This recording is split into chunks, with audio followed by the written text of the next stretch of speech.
Good afternoon, Facebook is the Car Connect. One of the questions I get a lot is how did you get the value from my trade-in?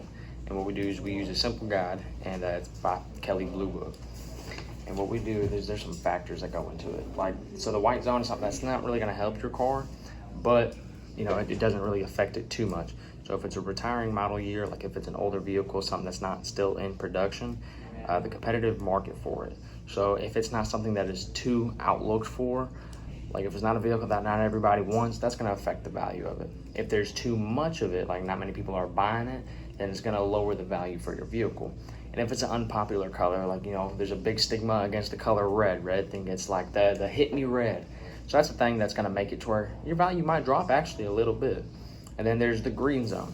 So this is what we really use a lot, is like it's the fair market range. So it's going to give you a range. Let's say it's from $10,000 to $13,999. We're going to fall somewhere in that range every single time based on the condition of your vehicle. And then based on what others have paid for similar cars, exactly like that.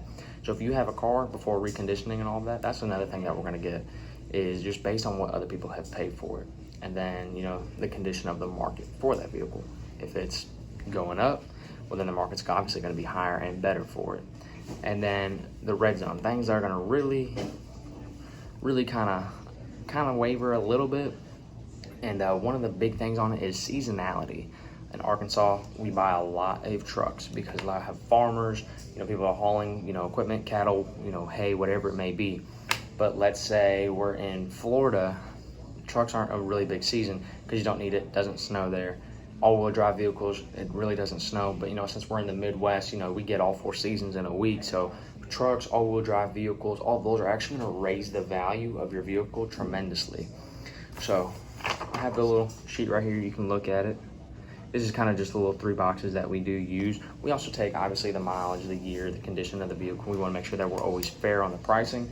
But this is just a kind of a quick guide to figure out, well, hey, I've got a color that's not too much in demand. I'm selling a car that's out of season. Those are all things that can affect your vehicle and kind of give you a great idea for whenever you do come into the dealership. You're not too surprised on what you see on that paper whenever it comes to the value of your trade-in. Thank you. I'm out.